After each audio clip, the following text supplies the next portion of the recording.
Hello नमस्कार दोस्तों, आपका हार्दिक स्वागत है आपके अपने YouTube channel infinite study classes में। जी दोस्तों, आज हम लेकर आए हैं आपके लिए अपनी जीव विज्ञान की श्रृंखला का भाग संख्या 6, जिसमें आज हम महत्वपूर्ण चैप्टर रुधिर प्रसंचरण तंत्र पर चर्चा करेंगे। उसकी एक विस्तृत श्रृंखला को तैयार किया गया है जी दोस्तों, जो कि निकट की भविष्य की सभी परीक्षाओं के लिए अति महत्वपूर्ण है। जी दोस्तों, अगर चैनल पर नए हो तो चैनल को सब्सक्राइब जरूर कर लें, वीडियो को लाइक करें। सभी दोस्तों से निवेदन है वीडियो को शेयर भी करते रहें। दोस्तों, चलते हैं सेशन के प्रथम क्वेश्चन की तरफ।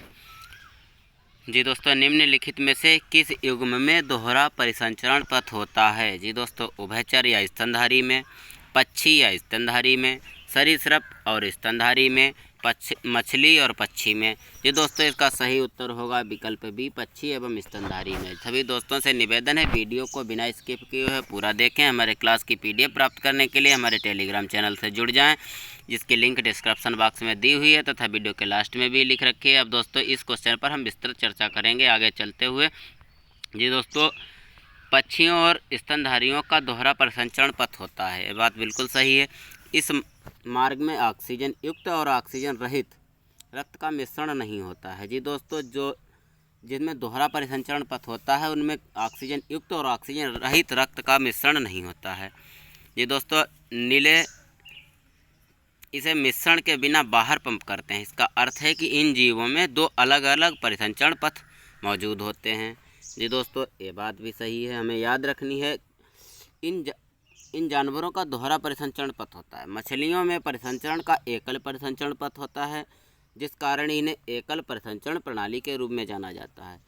इस प्रणाली में शरीर में ऑक्सीजन युक्त रक्त की आपूर्ति होती है, जहाँ से हृदय को ऑक्सीजन रहित रक्त वापस किया जाता है। उभयचर और सरीसृप में अधूरा परिसंचरण तंत्र होता है। यहाँ ऑक्सीजन युक्त और ऑक्सीजन रहित रक्त एकल नीले में भीतर मिल जाता है। जी दोस्तों, परिसंचरण और हृदय के प्रकार। जी दोस्तों, यहाँ पर दिया गया है मछलियाँ, उभयचर, सरीसृप, मगरमच्छ, एबीज और स्तनधारी। जी दोस्तों, इनमें हृदय के कक्षों की संख्या, आलिंद, निलय और परिसंचरण का प्रकार, इसका एक चार्ट बना के दिया गया है। जी दोस्तों, मछलियों में जो होता है हृदय 2 कोष्ठकी होता है, उभयचर में 3 कोष्ठक का होता है, सरीसृप में 3 कोष्ठक का होता है, मगरमच्छ में 4 कोष्ठक का होता है, एबीज में भी 4 कोष्ठक का होता है और स्तनधारी में भी 4 कोष्ठक का होता है। जी दोस्तों, मछलियों में एक आलिंद होता है, उभयचर में 2 आलिंद होते हैं, सरीसृप में भी 2 आलिंद होते हैं, मगरमच्छ में भी 2 आलिंद होते हैं, एबीज में भी 2 आलिंद होते हैं और स्तनधारी में भी 2 आलिंद होते हैं। यानी मछलियों को छोड़कर शेष सभी में 2 आलिंद होते हैं। नीले जो होता है मछलियों में 1, उभयचर में 1 और सरीसृप में 1। बाकी मगरमच्छ, एबीज और स्तनधारी इन सभी में 2-2 होते हैं। परिसंचरण का प्रकार। जी दोस्तों, मछलियों में एकल परिसंचरण होता है, उभयचर में संक्रमणकालीन दोहरा होता है, और सरीसृप में भी दोहरा होता है, मगरमच्छ में भी दोहरा परिसंचरण तंत्र होता है, एबीज में भी दोहरा होता है और स्तनधारियों में भी दोहरा होता है। जी दोस्तों, संक्रमणकालीन का मतलब है यहाँ पर कभी कभी एकल भी होता है, यानी विशेष परिस्थितियों में ही ये संक्रमण के दौरान ही दोहरा होता है। चलते हैं सेशन में नेक्स्ट क्वेश्चन की तरफ। सभी दोस्तों से निवेदन है, चैनल पर अगर नए हो तो चैनल को सब्सक्राइब जरूर करें, वीडियो को लाइक करें। जी दोस्तों, हृदय से रक्त को शरीर के विभिन्न भागों में ले जाने वाली रक्त वाहिकाओं को क्या कहा जाता है? जी दोस्तों, धमनियाँ, नसें, सेप्टम या केशिकाएँ। जी दोस्तों, इसका सही उत्तर होगा विकल्प ए, धमनियाँ। जी दोस्तों, अब हम धमनियाँ, नसें, सेप्टम और कोशिकाओं के बारे में विस्तृत जानकारी अध्ययन करेंगे। नीचे चलते हैं आगे की ओर। जी दोस्तों, हृदय से शरीर के विभिन्न भागों में रक्त ले जाने वाली रक्त वाहिकाओं को धमनियाँ कहते हैं। मुख्य धमनी महाधमनी है, दिल के बाएं निले से जुड़ी प्रमुख उच्च दाब वाहिनी। जी दोस्तों, धमनियों की छोटी शाखाओं को केशिका और धमनी कहा जाता है। नसें रक्त की वाहिकाएं होती हैं जो हृदय तक रक्त ले जाती हैं। ये दोस्तों, नसें शरीर से रक्त तक हृदय लाती हैं, ना कि हृदय से रक्त तक। सेप्टम वह उपस्थिति है जो हृदय को दाएं और बाएं कक्षों में विभाजित करती है। इसे रक्त के मिश्रण को रोकता है। जी दोस्तों, जो सेप्टम उपस्थिति होती है, आगे चित्र बना हुआ है उसमें हम देखेंगे, उसके दाएं और बाएं कोटर को एक दूसरे से अलग करती है। इससे रक्त में मिश्रण नहीं हो पाता है। चलते हैं सेशन में। नेक्स्ट क्वेश्चन, किस प्रकार के रक्त समूह को सार्वभौमिक दाता के रूप में जाना जाता है? जी दोस्तों, ए को, बी को, ए और ए बी, ओ निगेटिव। जी दोस्तों, सार्वभौमिक दाता के रूप में रक्त को जो है वो हम ओ निगेटिव को मानते हैं, क्योंकि अन्य रक्त एक दूसरे के साथ संलग्न होकर कोई ना कोई ऐसी रिएक्शन जरूर करेंगे जिससे कि नुकसान होता है। जबकि ओ निगेटिव एक ऐसा रक्त ग्रुप है जो किसी भी आपातकाल स्थिति में चढ़ाया जा सकता है। चलते हैं आगे की तरफ दोस्तों, इसकी चर्चा करते हैं। जी दोस्तों, रक्त 4 घटकों से बना होता है। जी दोस्तों, श्वेत रुधिर कणिकाएँ, लाल रक्त कणिकाएँ, प्लाज्मा और प्लेटलेट्स। जी दोस्तों, हीमोग्लोबिन की उपस्थिति के कारण लाल रक्त कोशिकाएं लाल रंग की होती हैं, जो एक आयरन युक्त प्रोटीन होता है। जब वायरस या बैक्टीरिया रक्त में प्रवेश करते हैं तो श्वेत रक्त कोशिकाएं संक्रमण से लड़ने में मदद करती हैं। रक्त प्लाज्मा रक्त का पीला घटक होता है, जो शरीर के सभी भागों में खनिज, प्रोटीन, विटामिन, शर्करा, वसा जैसे पोषक तत्वों के परिवहन में मदद करता है। जी दोस्तों, हमें याद रखना है कि प्लाज्मा किसका वहन करता है? खनिज, प्रोटीन, विटामिन, शर्करा, वसा और पोषक तत्वों का परिवहन करता है। जी दोस्तों, चलते हैं आगे की तरफ, नेक्स्ट क्वेश्चन की तरफ।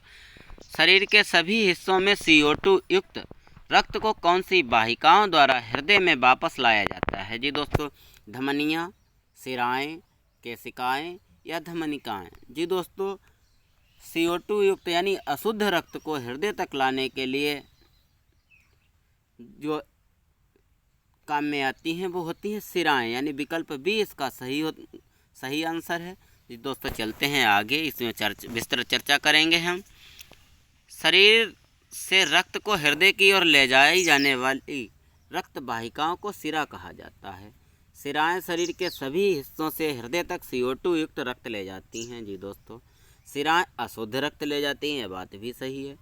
फुफ्फुस शिरा एकमात्र शिरा है जो शुद्ध रक्त का वहन करती है। जी दोस्तों, ये यहाँ पर नोट करने वाली बात है कि क्वेश्चन में पूछा जाता है वो एकमात्र कौन सी शिरा है जो शुद्ध रक्त का वहन करती है। तो यहाँ पर दोस्तों ये हमें ज़रूर याद रखना है। फुफ्फुस शिरा फेफड़े से रक्त का बाएं अलिंद तक ले जाती है। ये भी कंप्लीटली याद रखनी है कि फुफ्फुस जो शिरा होती है वो फेफड़ों से रक्त को बाएं अलिंद तक ले जाती है। जी दोस्तों, धमनियाँ O2 यानी ऑक्सीजन युक्त रक्त को शरीर से हृदय से शरीर के कुछ हिस्सों तक ले जाती हैं। यानी अब यहाँ पर धमनियों की चर्चा हो रही है कि धमनियों का कार्य क्या होता है। धमनियाँ जो होती हैं वो ऑक्सीजन युक्त शुद्ध रक्त को हृदय से शरीर में ले जाती हैं। धमनियाँ शुद्ध रक्त ले जाती हैं। जी दोस्तों, यहाँ पर भी याद रखने योग्य बात है कि फुफ्फुसीय धमनी जो होती है एकमात्र धमनी है जो अशुद्ध रक्त ले जाती है। धमनियाँ और शिराओं को जोड़ने वाली रक्त वाहिकाओं को केशिका कहा जाता है। धमनिकाएँ धमनियों की शाखाएं होती हैं। जी दोस्तों, चलते हैं आगे की ओर। जी दोस्तों, किस रक्त समूह में एंटीबॉडी नहीं होता है? जी दोस्तों, रक्त समूह ओ में, रक्त समूह ए बी में, रक्त समूह ए में या रक्त समूह बी में? जी दोस्तों, इसका सही उत्तर होगा विकल्प बी यानी रक्त समूह ए बी में। जी दोस्तों, इस पर विस्तृत चर्चा करेंगे आगे चलते हुए। ए बी प्रकार का रक्त दुर्लभ है। यह लगभग 5% से कम आबादी में पाया जाता है। जी दोस्तों, यानी लगभग अन्य रक्त वर्ग जो हैं वो 95% पर कब्जा किए हुए हैं, जबकि 5% पर ही ए बी रक्त समूह के लोगों का मिलना संभव है। यह रक्त प्रकार नवीनतम है। जी दोस्तों, इसकी खोज बाद में हुई है। 10 या 12वीं शताब्दी पहले तक ए बी रक्त प्रकार बहुत कम या बिल्कुल नहीं था। जी दोस्तों, ऐसा इसलिए होता है क्योंकि type A B type B के साथ तथा टाइप ए के अंतःक्रिया से उत्पन्न होता है। जी दोस्तों, ए प्रकार में ए और बी दोनों एंटीजन होते हैं, जबकि एंटीबॉडी कोई नहीं होता। जी दोस्तों, क्वेश्चन में भी यही पूछा गया है कि ए बी प्रकार में एंटीबॉडी कोई नहीं होता है, जबकि एंटीजन ए और बी दोनों होते हैं। जी दोस्तों आगे सन 1900 से 1902 के वर्षों में कार्ल लैंडस्टीनर ने रक्त को 4 समूहों ए बी और ओ में विभाजित किया। जी दोस्तों, RH कारक एक प्रकार का रक्त एंटीजन है जिसकी खोज 1940 में लैंडस्टीनर द्वारा की गई थी और यस की बेनियर द्वारा की गई थी। जी दोस्तों, यहाँ पर 2 वैज्ञानिकों का नाम होता है, AKS और की बेनियर। जी दोस्तों, प्रत्येक व्यक्ति का रक्त AB और O होता है, यानी 4 प्रकार का होता है। हर व्यक्ति का RH कारक सकारात्मक या नकारात्मक भी होता है। RH कारक लाल रक्त कोशिकाओं के आवरण पर एक प्रोटीन है। जी दोस्तों, यदि कोशिकाओं पर RH कारक प्रोटीन है तो व्यक्ति RH सकारात्मक होगा, अगर RH कारक प्रोटीन नहीं है तो व्यक्ति RH नकारात्मक होगा। जी दोस्तों, RHS फैक्टर की खोज जो की गई थी वो एक रीसस नाम के बंदर पर की गई थी। चलते हैं सेशन के नेक्स्ट क्वेश्चन नंबर 6 की तरफ। मानव हृदय पर एक द्विक झिल्ली से आच्छादित होती है, जिसे क्या कहा जाता है? जी दोस्तों, प्लूरा, कुरा या एपिकार्डियम या पेरिकार्डियम। जी दोस्तों, इसका सही उत्तर होगा विकल्प डी, पेरिकार्डियम। जी दोस्तों, अब हम आपको आगे दिखाते हैं फिगर के माध्यम से कि पेरिकार्डियम कहाँ पर होता है। इससे पहले कि उस पर चर्चा करें, पेरिकार्डियम हृदय का सबसे बाहरी आवरण है। जी दोस्तों, यह हृदय को घेरने वाली एक झिल्ली है जिसके बाहरी तंतु में परत और सीरस झिल्ली की एक आंतरिक दोहरी परत होती है। जी दोस्तों, अधिकांश जानवरों में हृदय एक पेशी अंग है जो रक्त संचार प्रणाली में रक्त वाहिकाओं के माध्यम से पंप करता है। लीवर वसा के अणुओं को पचाने में मदद करता है। तरल पदार्थों को संतुलित करके किडनी शरीर के अपशिष्ट और विषाक्त पदार्थों को निकालने में मदद करती है। जी दोस्तों, हड्डियां शरीर को संरचनात्मक रूप से समर्थन करने में मदद करती हैं और हमारे महत्वपूर्ण अंगों की रक्षा करती हैं। जी दोस्तों, अब हम देखते हैं कि आगे पेरिकार्डियम झिल्ली होती कहाँ पर है। जी दोस्तों, ये मानव हृदय का एक फिगर दिया गया है जिस पर ये जो वाइट सी दिख रही है यही पेरिकार्डियम मेम्ब्रेन है, यानी पेरिकार्डियम झिल्ली। जी दोस्तों, इसके अंदर हमारा हृदय सुरक्षित रहता है। जी दोस्तों, चलते हैं आगे की तरफ क्वेश्चन नंबर 7 की तरफ। जी दोस्तों, निम्नलिखित में से कौन सा WBC के बारे में सही नहीं है? जी दोस्तों, क्वेश्चन के 4 विकल्प दिए हुए हैं। विकल्प ए, आकार 18 से 25 माइक्रोन।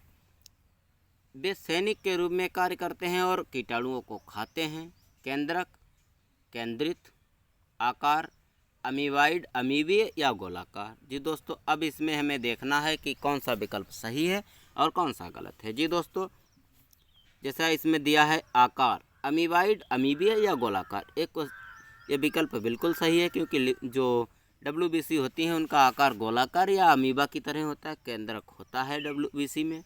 ये बात भी बिल्कुल सही है, विकल्प सी भी सही है। ये सैनिक की तरह कार्य करती हैं और कीटाणुओं को खा जाती हैं, बात भी सही है। अर्थात हमारे पास विकल्प ए इसका गलत है क्योंकि जो WBC होती हैं उनका आकार कोई निश्चित नहीं होता है, और अगर होता भी है कुछ जो उसके कुछ प्रकार होते हैं, लगभग WBC 5 प्रकार की होती हैं। उनमें से कुछ टाइप की WBC होती हैं जिनका आकार एक निश्चित होता है, लेकिन उनका आकार 12 से 17 माइक्रोन तक होता है। चलते हैं दोस्तों, आगे चर्चा करेंगे इस पर। जी दोस्तों, सही उत्तर कोशिकाएं जीवन की मूल मौलिक संरचनात्मक और कार्यात्मक इकाई हैं जो जीवन की सभी प्रक्रियाओं के लिए जिम्मेदार हैं, इसलिए इन्हें जीवन के बिल्डिंग ब्लॉक्स कहा जाता है। जी दोस्तों, जीवन की बिल्डिंग ब्लॉक्स किसे कहा जाता है? जी दोस्तों, कोशिकाओं को कहा जाता है, चाहे वो WBC हो, RBC हो या प्लेटलेट्स हों। गिनती के आधार पर कोशिकाएं 3 प्रकार की होती हैं, लाल रक्त कोशिकाएं, श्वेत रक्त कोशिकाएं और प्लेटलेट्स। जी दोस्तों, RBC को लाल रक्त कोशिकाएं कहा जाता है और फेफड़ों से शरीर के सभी अंगों और ऊतकों तक ऑक्सीजन परिवहन में मदद मिलती है। जी दोस्तों, WBC को श्वेत रक्त कोशिकाएं कहा जाता है और संक्रमण से लड़ने और सभी कीटाणुओं को खाने में मदद करती हैं। अर्थात कोई भी अगर हमारे शरीर में बाह्य जीवाणु अटैक करता है तो सबसे पहले WBC कोशिकाएं जो होती हैं वो उन पर रिएक्शन करती हैं, कुछ जीवाणुओं को खा जाती हैं। प्लेटलेट्स जो होती है उसका मुख्य कार्य शरीर में बहते हुए रक्त को थक्का बनाने में बहुत मदद करना होता है। ये दोस्तों, आगे एक चार्ट दिया हुआ है जिसमें हमें दिखाया गया है कोशिकाओं से संबंधित कुछ महत्वपूर्ण तथ्य दिए हुए हैं। लाल रक्त कोशिकाएं, श्वेत रक्त कोशिकाएं और प्लेटलेट्स। जी दोस्तों, यहाँ पर दिया है जीवन काल। जी दोस्तों, लाल रक्त कोशिकाओं का जीवन काल लगभग 120 दिन होता है। श्वेत रक्त कोशिकाओं का 13 से 20 दिन होता है। प्लेटलेट्स जो होती हैं उनका 3 से 7 दिन होता है। अस्थि मज्जा में उत्पादित होती हैं लाल रक्त कोशिकाएं, जबकि श्वेत रक्त कोशिकाएं जो होती हैं वो लिम्फ नोड, प्लीहा आदि में उत्पादित होती हैं। प्लेटलेट्स होती हैं वो भी अस्थि मज्जा में ही उत्पादित होती हैं। जी दोस्तों, लाल रक्त कोशिकाओं में हीमोग्लोबिन की उपस्थिति के कारण लाल रंग की होती हैं, जबकि श्वेत रक्त कोशिकाओं में हीमोग्लोबिन की अनुपस्थिति के कारण यह रंगहीन होती हैं। प्लेटलेट्स जो होते हैं वो पीले रंग के होते हैं। जी दोस्तों, लाल रक्त कोशिकाओं में RBC की कम गिनती अरक्तता का संदेश देती है। यानी जी दोस्तों, अगर लाल रक्त कोशिकाओं की संख्या जो होती है वो अगर कम हो जाए तो हमारे शरीर में अरक्तता यानी खून की कमी हो जाएगी। जी दोस्तों, WBC की कम संख्या ल्यूकोपोनिया को दर्शाती है। जी दोस्तों, अगर WBC की संख्या कम हो जाएगी तो ल्यूकोपोनिया एक बीमारी होती है, वो उसका दर्शाना हो जाता है। जी दोस्तों, प्लेटलेट्स की कमी की गिनती असामान्य रक्तस्राव को दर्शाती है। जी दोस्तों, अगर आपके शरीर में प्लेटलेट्स की संख्या कम है, अगर आप कहीं पर शरीर में कट जाते हैं तो उससे रक्तस्राव जो होता है वो अनियंत्रित हो जाता है, उसमें रक्त का थक्का जमने में बहुत दिक्कत आती है, या तो जमता ही नहीं है या जमता है तो देर में जमता है। जी दोस्तों, ऊंचाई पर जाने पर लाल रक्त कोशिकाओं की संख्या बढ़ती है। जैसे कोई व्यक्ति मैदानी भाग से पहाड़ों पर जाता है तो लाल रक्त कोशिकाओं की संख्या में वृद्धि हो जाती है।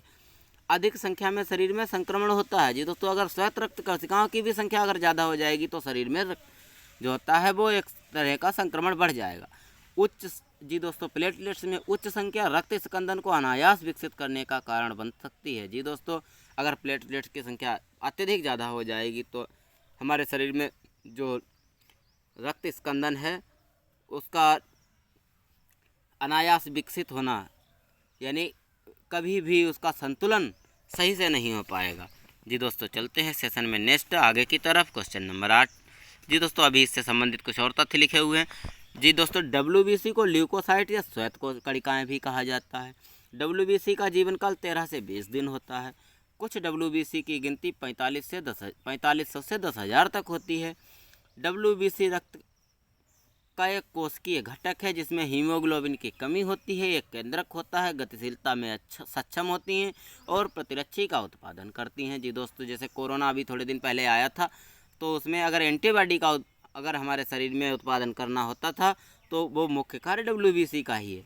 वे हमारे शरीर में सैनिक और गार्ड के रूप में कार्य करते हैं। जी दोस्तों, WBC का आकार 12 से 7 माइक्रोन तक और RBC का लगभग 3 गुना होता है। जी दोस्तों, RBC का जो होता है साइज वो लगभग 4 से 5 माइक्रोन तक होता है, जबकि WBC का जो साइज होता है वो 12 से 17 माइक्रोन तक होता है।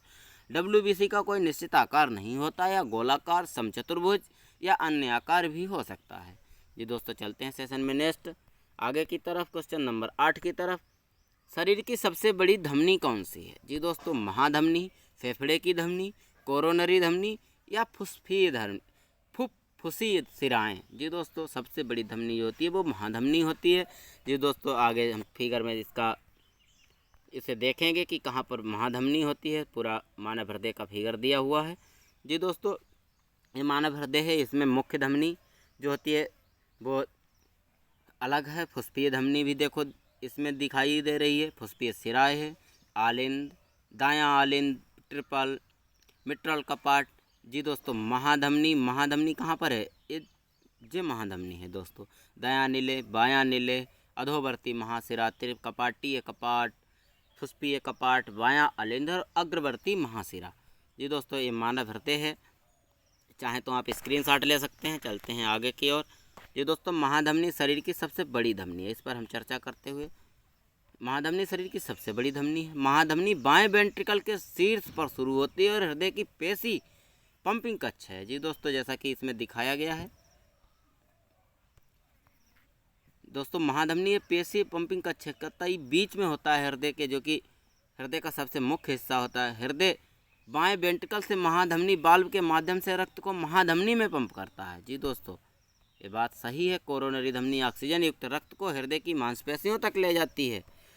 जी दोस्तों, कोरोनरी धमनी में किसी प्रकार की बाधा से दिल का दौरा पड़ सकता है। जी दोस्तों, एक क्वेश्चन आ चुका है कि कौन सी धमनी में अगर कोई बाधा उत्पन्न हो जाए तो दिल का दौरा पड़ता है। जी दोस्तों, हमें याद रखना है कि कोरोनरी धमनी वो धमनी है जिसमें अगर रक्त बहाव में कोई दिक्कत होती है तो दिल का दौरा पड़ सकता है। फुस्फीय धमनी बाएं वेंट्रिकल से फेफड़ों तक ऑक्सीजन रहित रक्त ले जाती है।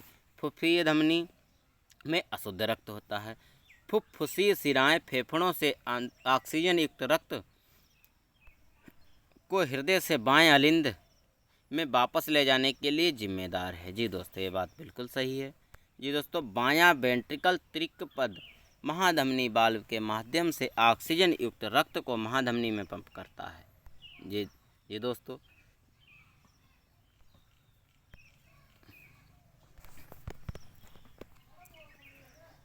दायां अलिंद वेना कावा और कोरोनरी साइनस से ऑक्सीजन रहित रक्त प्राप्त होता है।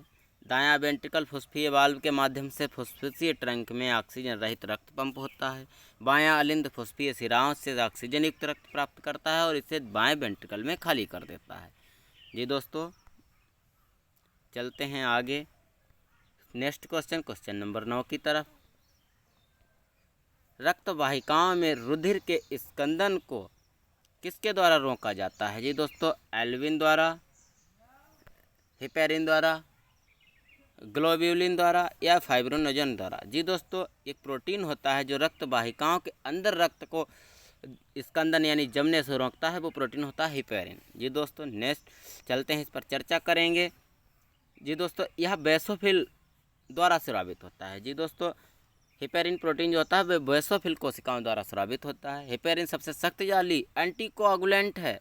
यह रुधिर कोश प्लाज्मा में मौजूद एंटी थ्रोम्बिन सेकेंड को सक्रिय करता है। जी दोस्तों, एंटी थ्रोम्बिन सीरम स्कंदन कारकों को बांधता है और निष्क्रिय करता है। यह रुधिर स्कंदन को रोकता है। जी दोस्तों, एंटी थ्रोम्बिन जो होता है सीरम स्कंदन कारकों को बांधता है और निष्क्रिय करता है। यह रुधिर स्कंदन को रोकता है। सही है। हिपेरिन अंतर्जीव और अंतःपात्र दोनों स्थितियों में काम करता है। इस प्रकार हिपेरिन को रुधिर कोशों और प्लाज्मा के विश्लेषण के लिए रोगी से खींचे गए रुधिर के नमूनों में से जोड़ा जाता है। फाइब्रोनोजन, ग्लोबिन और एल्विन प्रमुख प्लाज्मा प्रोटीन हैं। रुधिर के स्कंदन या जमावट के लिए फाइब्रोनोजन की आवश्यकता होती है। ग्लोबिन मुख्य रूप से शरीर के रक्षा तंत्र में शामिल होता है। एल्बम ऑसमोटिक संतुलन में मदद करता है। ये बात भी बिल्कुल सही है दोस्तों। ये दोस्तों, चलते हैं सेशन के नेक्स्ट क्वेश्चन नंबर 10 की तरफ। ये दोस्तों, पेसमेकर का संबंध है गुर्दा, दिमाग, हृदय या कान से? जी दोस्तों, पेसमेकर का संबंध जो होता है वो होता है हृदय से। विकल्प सी सही है दोस्तों, इस पर हम चर्चा करेंगे। जी दोस्तों, यह गति निर्माता एक छोटा विद्युत उपकरण है जिसे छाती या पेट में लगाया जाता है। यह कुछ असामान्य हृदय तल अतालता का इलाज करने के लिए उपयोग किया जाता है, जो आपके दिल को या तो बहुत धीरे धीरे हरा सकता है या धड़कता है। जी दोस्तों, कुछ गति निर्माता भी समय में आपके दिल की धड़कन के कक्षों की मदद कर सकता है। सीओ आर्टेरियल नोड यानी एसए जो हृदय की प्राकृतिक गति का निर्माता कहा जाता है। यह कोशिकाओं का एक समूह है जो कि दाएं आलिंद की ऊपरी दीवार में स्थित होता है और विद्युत आवेग उत्पन्न करता है। जी दोस्तों, सीओ आर्टेरियल नोड जो कि प्राकृतिक गति का निर्माण करता है, इसी की सहायता के लिए जब ये कमज़ोर हो जाता है तो शरीर में पेसमेकर लगाया जाता है। जी दोस्तों, मानव शरीर का रक्त बैंक यानी ब्लड बैंक किसे कहा जाता है? जी दोस्तों, क्वेश्चन नंबर 11 का 4 विकल्प हैं, प्लीहा, हृदय, यकृत या इनमें से कोई नहीं। जी दोस्तों, इसका सही उत्तर होगा विकल्प ए, प्लीहा। जी दोस्तों, इस पर हम चर्चा करेंगे। प्लीहा आमाशय के नीचे उदर के बाईं ओर एक अंग है या दो कार्य करता है रक्त का भंडारण। प्लीहा जी दोस्तों इसका दो कार्य होता है, रक्त का भंडारण और रक्त का निस्पंदन। प्लीहा रक्त की वाहिका स्थिति के आधार पर अपनी मोटाई को बदल सकती है, या चौड़ी या संकरी हो सकती है। आपातकालीन स्थितियों जैसे आघात और गंभीर चोट के मामलों में जहां बहुत अधिक रक्त की हानि होती है, प्लीहा अपनी वाहिकाओं का विस्तार करती है और रक्त को रोकती है। इस आरक्षित रक्त को तब तक उस अंग में ले जाया जाता है जहां रक्त की आवश्यकता होती है। इसी प्रकार प्लीहा को मानव शरीर का ब्लड बैंक भी कहा जाता है। और रक्त का निस्पंदन जी दोस्त, प्लीहा रक्त को छानता है और पुराने और मृत रक्ताणु आरबीसी को हटाता है। यह एक चक्रव्यूह की तरह काम करता है, जिसे स्वस्थ रक्ताणु आसानी से निकल जाते हैं, जबकि पुराने और मृत रक्ताणु इसमें फंस जाते हैं। फिर ये महाभक्षकाणुओं यानी मैफ्रोज द्वारा प्लीहा में तोड़ दिए जाते हैं। इसी कारण प्लीहा को रक्ताणुओं का कब्रिस्तान भी कहा जाता है। यानी क्वेश्चन पूछा जाता है कि आरबीसी का कब्रिस्तान किसे कहा जाता है? जी दोस्तों प्लीहा को आरबीसी का कब्रिस्तान कहा जाता है। चलते हैं सेशन के नेक्स्ट क्वेश्चन नंबर 12 की तरफ। आरेखित मांसपेशियां कहाँ पाई जाती हैं? जी दोस्तों शिराओं में, धमनियों में, गर्भाशय में या उपरोक्त सभी में? जी दोस्तों आरेखित मांसपेशियां जो होती हैं वो उपरोक्त सभी में पाई जाती हैं। जी दोस्तों मांसपेशियां 3 प्रकार की होती हैं जिन पर हम आगे चर्चा करेंगे। जी दोस्तों पेशी 3 प्रकार की होती हैं। उत्तेजित मांसपेशियां यह टेंडन द्वारा हड्डियों से जुड़ी हुई पाई जाती हैं। जी दोस्तों आरेखित मांसपेशियां यह रक्त वाहिकाओं, पेट और आंत जैसे अंगों में पाई जाती हैं। हृदय रक्त संबंधी मांसपेशियां यह केवल हृदय में पाई जाती हैं और मुख्य रूप से पूरे शरीर में रक्त पंप करने के लिए जिम्मेदार होती हैं। ये दोस्तों मानव शरीर के में 40% मांसपेशियां मानव शरीर का जो शरीर है उसका 40% जो होता है वो मांसपेशियां ही होती हैं। और मानव शरीर में 639 मांसपेशियां पाई जाती हैं। शरीर में अधिकांश मांसपेशियां पीठ में पाई जाती हैं। 180 मांसपेशियां जो हैं वो पीठ में पाई जाती हैं हमारी। ये दोस्तों धमनियाँ शुद्ध ऑक्सीजन युक्त रक्त को शरीर से हृदय से शरीर के विभिन्न अंगों तक ले जाती हैं। धमनियाँ 3 परतों से बनी होती हैं। जी दोस्तों ट्यूनिका इंटीमा यह सबसे भीतरी परत है जो एंडोथेलियम चिकनी मांसपेशियों के ऊतकों की एक परत है द्वारा पंक्तिबद्ध होती है। ट्यूनिका मीडिया या मध्य परत है जो हृदय से उच्च रक्तचाप को संभालने की शक्ति प्रदान करती है। एडवेंटिटिया यह सबसे बाहरी परत है जो आसपास के ऊतक से सीधे संपर्क में रहती है। सिरा उन वाहिकाओं में से है जो हृदय के दाहिनी ऊपरी कक्ष एट्रियम से ऑक्सीजन रहित रक्त ले जाती हैं। जी दोस्तों सिराओं का मुख्य कार्य ऑक्सीजन रहित रक्त को ले जाना है, यानी अशुद्ध रक्त का वहन करती हैं वो सिराएं होती हैं। सिराओं में पतली और पारभासी दीवारें होती हैं। सिराओं का रंग नीला होता है। जी दोस्तों अपने शरीर पर देखिएगा नीले नीले रंग की जो पाइप से मालूम होती हैं वो सिराएं होती हैं। सिराओं में रक्तदाब कम बहता है। जी दोस्तों चलते हैं सेशन में नेक्स्ट क्वेश्चन नंबर 13 की तरफ। निम्नलिखित में से कौन सा मानव शरीर की सबसे बड़ी महाधमनी? ये रिपीटेड क्वेश्चन है दोस्तों, इस पर हम चर्चा कर चुके हैं। क्वेश्चन नंबर 13 का सही उत्तर होगा विकल्प ए महाधमनी। जी दोस्तों चलते हैं सेशन में नेक्स्ट। जी दोस्तों इस पर हम चर्चा कर चुके हैं। महाधमनी शरीर की सबसे बड़ी धमनी है। महाधमनी बाय वेंट्रिकल से शीर्ष से जुड़ी होती है और हृदय की पेशी पंपिंग कक्ष है। हृदय बाएं वेंट्रिकल से महाधमनी वाल्व के माध्यम से रक्त को महाधमनी में पंप करता है। कोरोनरी धमनियां ऑक्सीजन युक्त रक्त को हृदय की मांसपेशियों तक ले जाती हैं। कोरोनरी धमनियों में किसी प्रकार की बाधा पड़ने पर दिल का दौरा पड़ सकता है। जी दोस्तों इस पर हम चर्चा कर चुके हैं, इसलिए चलते हैं सेशन के नेक्स्ट क्वेश्चन नंबर 14 की तरफ। जी दोस्तों कौन ऑक्सीजन अणुओं के साथ अबंध बना सकता है? जी दोस्तों लाल रक्त कोशिकाएं, श्वेत रक्त कोशिकाएं, विटामिन B12। जी दोस्तों विटामिन B12 का दूसरा नाम साइनोकोबालामिन भी है क्योंकि इसमें कोबाल्ट पाया जाता है। विटामिन E दोस्तों लाल रक्त कणिकाएं ऑक्सीजन के साथ आबंध बनाती हैं। इस पर हम चर्चा करेंगे सेशन में आगे की तरफ चलते हुए। जी दोस्तों अधिकांश ऑक्सीजन लगभग 98.5% हीमोग्लोबिन नामक प्रोटीन से जुड़े होते हैं जो लाल रक्त कोशिकाओं में पाया जाता है और ऊतकों तक ले जाए जाते हैं। जी दोस्तों क्योंकि हीमोग्लोबिन प्रोटीन जो होता है वो आरबीसी से जुड़ा होता है और उसमें लगभग 98.5% जो होता है ऑक्सीजन का वहन करता है। जो कि हीमोग्लोबिन एक प्रोटीन अणु है जो 4 उप इकाइयों यानी 2 अल्फा उप इकाई और 2 बीटा उप इकाई से बने लाल रक्त कोशिकाओं में पाया जाता है।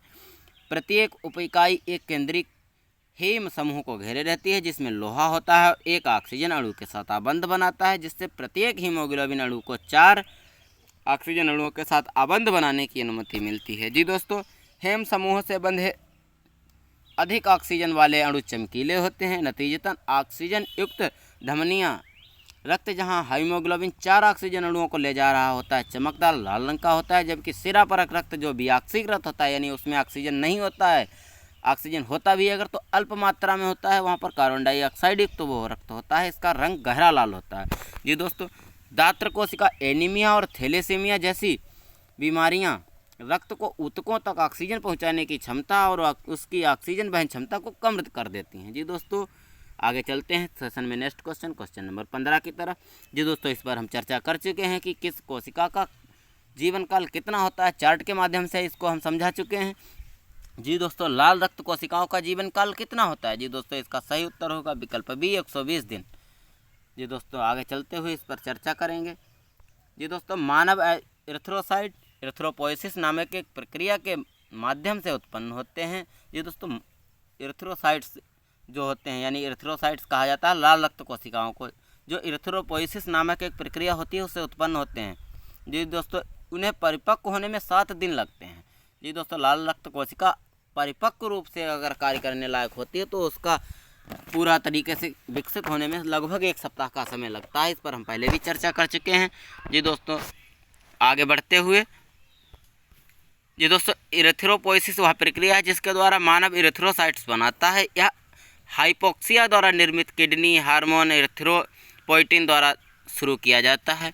परिपक्व होने पर यह कोशिकाएं लगभग 100 से 120 दिन तक रक्त में घूमती हैं। लगभग 100 से 120 दिन के बाद आरबीसी को एरिथ्रोसिस नामक एक प्रक्रिया के माध्यम से परिसंचरण तंत्र से हटा दिया जाता है। जी दोस्तों, आरबीसी में केंद्रक नहीं होता है। जी दोस्तों, ये भी इसका भी एक अपवाद है, जबकि ऊंट और लामा दो ऐसे जंतु हैं जिनकी आरबीसी में केंद्रक पाया जाता है। जी दोस्तों, यहाँ पर हमें याद रखना है कि आरबीसी के निर्माण को क्या कहा जाता है। आरबीसी के निर्माण को हम कहते हैं एरिथ्रोपोइसिस, जबकि आरबीसी की प्रक्रिया को रक्त परिसंचरण तंत्र से बाहर करने की प्रक्रिया को कहते हैं एरिथोसिस। जी दोस्तों, आगे बढ़ते हुए नेक्स्ट क्वेश्चन नंबर 16, निम्नलिखित में से कौन परिसंचरण तंत्र का हिस्सा नहीं है? जी दोस्तों, केशिकाएँ, बिली, सिराएँ और धमनियाँ। जी दोस्तों, केशिकाएँ रक्त परिसंचरण तंत्र का हिस्सा हैं, धमनियाँ भी हिस्सा हैं, सिराएँ भी हिस्सा हैं, अशुद्ध रक्त का वहन करती हैं, धमनियाँ शुद्ध रक्त का वहन करती हैं। केशिकाएँ जो होती हैं पूरे शरीर में फैली हुई होती हैं, जबकि बिली इसका सही आंसर होगा, क्योंकि बिली जो है वो हमारे भोजन के पाचन में सहायता करती हैं, ना कि रक्त परिसंचरण तंत्र में, क्योंकि बिली जो होती हैं वो हमारे आंत में पाई जाती हैं तथा भोजन के जब विघटित होने के बाद बचे हुए पोषक तत्वों को अवशोषित करने का कार्य करती हैं। चलते हैं सेशन में आगे की तरफ दोस्तों, इस पर विस्तृत चर्चा करते हुए। जी दोस्तों, कोशिकाएं बहुत छोटी रक्त वाहिकाओं को कहा जाता है। जी दोस्तों, केशिकाएं बता चुके हैं शरीर में पूरे शरीर में रक्त ले जाने का कार्य केशिकाएं ही करती हैं। केशिकाएं पूरे शरीर में एक जाल की तरह विस्तृत होती हैं। जी दोस्तों, इन केशिकाओं के माध्यम से रक्त पूरे शरीर के सभी भागों में पहुंचाया जाता है। धमनियाँ रक्त वाहिका हैं जो हृदय से रक्त ले जाती हैं। बता चुके हैं सभी धमनियाँ ऑक्सीजन युक्त ले जाती हैं, केवल फुस्फीय और संवहनी धमनियों को छोड़कर ये अशुद्ध रक्त वहन करती हैं। फुस्फीय और संवहनी धमनियाँ एक नलिका जो शरीर से रक्त को हृदय तक ले जाती हैं और वापस लौटाती हैं, उन्हें सिरा कहते हैं। बिली आंत में पाई जाने वाली वह संरचना है जो खाने वाले भोजन के पोषक तत्वों को अवशोषित करने में मदद करती हैं। यानी दोस्तों, इसी पर हम बता चुके हैं, चर्चा कर चुके हैं कि ये आंत में पाई जाती हैं, छोटी छोटी संरचनाएं होती हैं आंत की दीवार पर। चलते हैं सेशन में आगे की तरफ। नेक्स्ट क्वेश्चन नंबर 17 की तरफ। जी दोस्तों, रुधिर प्रद्रव्य यानी प्लाज्मा में पानी की मात्रा लगभग कितनी होती है? जी दोस्तों, रुधिर प्रद्रव्य यानी प्लाज्मा में पानी की मात्रा लगभग 90% होती है। जी दोस्तों, इस पर चर्चा करेंगे आगे। रुधिर वह तरल पदार्थ है जो रुधिर वाहिकाओं में बहता है। रुधिर एक तरल है जो विभिन्न प्रकार की कोशिकाएं होती हैं। रुधिर के द्रव भाग यानी 55% को प्रद्रव्य या प्लाज्मा कहते हैं। जी दोस्तों, रुधिर जो होता है यानी रुधिर में 55% भाग जो होता है वो प्लाज्मा ही होता है। रुधिर के ठोस भाग यानी 45% भाग जो होता है वो आरबीसी, डब्ल्यूबीसी या प्लेटलेट्स या अन्य कोई खनिज लवण होते हैं। जी दोस्तों, WBC कोशिकाओं में हीमोग्लोबिन नामक एक वर्णक होता है, बता चुके हैं। इसी कारण लाल रक्त कोशिकाओं का रंग लाल होता है। जी दोस्तों, श्वेत रुधिर कणिका यानी WBC उन कीटाणुओं से लड़ती हैं जो शरीर में प्रवेश कर सकते हैं। जी दोस्तों, रुधिर में एक अन्य प्रकार की कोशिका की उपस्थिति के कारण थक्का बनता है, जिसे बिम्बाणु या प्लेटलेट्स कहते हैं। जी दोस्तों, द्रव वाला हिस्सा प्लाज्मा होता है। प्लाज्मा हल्के पीले रंग का होता है। प्लाज्मा में 90 से 92.2% तक पानी होता है और 8 से 9% जो होता है वो ठोस पदार्थों से बना होता है। जी दोस्तों, आगे रुधिर छोटी आंत से पचे भोजन जैसे पदार्थों को शरीर के अन्य भागों में पहुंचाता है। रुधिर फेफड़ों से ऑक्सीजन को शरीर की विभिन्न कोशिकाओं तक पहुंचाता है। रुधिर शरीर के निष्कासन के लिए अपशिष्ट का भी परिवहन भी करता है। जी दोस्तों, जैसे हमारे शरीर में कोई भी अशुद्ध, जैसे ऑक्सीजन शरीर में हम ले जाते हैं, जबकि उसका निष्कासन जो करते हैं वो कार्बन डाइऑक्साइड का करते हैं। उस कार्बन डाइऑक्साइड के परिवहन के लिए भी रुधिर ही जिम्मेदार है। जी दोस्तों, लाल रक्त कोशिकाओं का उत्पादन कहाँ होता है? जी दोस्तों, हृदय में, लसिका में, यकृत में या अस्थिमज्जा में। जी दोस्तों, सही उत्तर होगा विकल्प डी, अस्थिमज्जा। जी दोस्तों, अस्थिमज्जा यह लाल रक्त कोशिकाओं का निर्माण स्थल है। जी दोस्तों, अस्थिमज्जा एक हड्डी के मेडुलरी गुहा के अंदर उपस्थित नरम ऊतक होते हैं। जी दोस्तों, कोई भी हड्डी अगर होती है तो अंदर से खोखली होती है, उसमें एक गाढ़ा सा पदार्थ भरा होता है जिसे अस्थिमज्जा कहा जाता है। यह मुख्य रूप से कूल्हे और जांघ की हड्डियों में उपस्थित होता है। जी दोस्तों, कूल्हे की हड्डी हो या जांघ की हड्डी हो, इनके बीच में बहुत ज़्यादा स्थान होता है, यानी स्पेस होता है, रिक्त स्थान होता है। वहीं पर अस्थिमज्जा अधिक मात्रा में पाया जाता है। जी दोस्तों, अस्थिमज्जा स्टेम कोशिकाओं नामक परिपक्व कोशिकाओं का उत्पादन करती है, जो बाद में विभिन्न प्रकार की कोशिकाओं में परिवर्तित कर देती है। जी दोस्तों, उपकलाहीन मध्य जन स्तर और रक्तोत्पादक मूल कोशिका अस्थिमज्जा द्वारा निर्मित स्टेम कोशिकाएं दो प्रकार की होती हैं। उपकलाहीन मध्य जन स्तर वसा उपस्थिति और हड्डियों में परिवर्तित होता है, जबकि रक्तोत्पादक मूल कोशिका रक्त कोशिकाएं WBC, RBC और प्लेटलेट्स में परिवर्तित हो जाता है। लाल रक्त कोशिकाएं RBC। अब दोस्तों, RBC का वर्णन यहाँ पर दिया हुआ, ये इरिथ्रोसाइट्स के नाम से जाना जाता है। इस पर हम बता चुके हैं। इनके निर्माण को हम इरिथ्रोपोइसिस कहते हैं तथा इनके विघटन को एर्थोसिस कहा जाता है। इन डिस्क के आकार की कोशिकाओं में हीमोग्लोबिन होता है और कोई भी नाभिक नहीं होता है। जी दोस्तों, इसमें केंद्रक नहीं होता है, ये बात पहले ही बताई जा चुकी है। अस्थिमज्जा और प्लीहा में यकृत यानी भ्रूण में RBC का उत्पादन होता है। जी दोस्तों, RBC का निर्माण जो होता है वो भ्रूणीय अवस्था में जो होता है। क्वेश्चन आ चुका है कि भ्रूणीय अवस्था में RBC का निर्माण कहाँ होता है। जी दोस्तों, भ्रूणीय अवस्था में RBC का निर्माण जो होता है वो लीवर में यानी यकृत में होता है, जबकि जन्म के बाद में अस्थिमज्जा में होता है। RBC का औसत जीवन काल 120 दिन होता है। अधिकांश मात्रा में उत्पादित होने पर RBC पॉलीसिथेमिया नाम होता है, और यदि कम मात्रा में उत्पादन होता है तो एनीमिया हो जाता है। जी दोस्तों, अगर RBC की संख्या बढ़ जाएगी तो पॉलीसिथेमिया नामक एक रोग हो जाएगा। जी दोस्तों, जबकि कम मात्रा में उत्पादन होने पर एनीमिया हो जाएगा। चलते हैं आगे की तरफ दोस्तों। क्वेश्चन नंबर 19, निम्नलिखित में से किसके बनने से संग्रहित रक्त भूरा हो जाता है? जी दोस्तों, हेमोएरिथ्रियन, मेटा हीमोग्लोबिन या ऑक्सी हीमोग्लोबिन। जी दोस्तों, इसका सही उत्तर होगा विकल्प बी, मेटा हीमोग्लोबिन। जी दोस्तों, अब हम आगे चर्चा करेंगे दोस्तों, हेमोएरिथ्रियन क्या है और मेटा हीमोग्लोबिन क्या है या ऑक्सी हीमोग्लोबिन क्या है। जी दोस्तों, रक्त एक संयोजी ऊतक है या लोह युक्त वर्णक होता है जिसे हीमोग्लोबिन कहा जाता है। दोस्तों, हीमोग्लोबिन जो लोह युक्त वर्णक होता है, ये लगभग हमारे सभी दोस्त जानते होंगे। हीमोग्लोबिन रक्त को लाल रंग देता है और पूरे शरीर में O2 ऑक्सीजन अणुओं के परिवहन के लिए जिम्मेदार है। यह एक हीम समूह एक बार में 4 ऑक्सीजन अणु ले जा सकता है। हेम समूह सामान्यतः स्थिति में लौह अवस्था यानी फेरस डबल+ में रहता है। जी दोस्तों, हेम समूह की स्थिति में ऑक्सीजन के परिवहन को प्रभावित कर सकता है।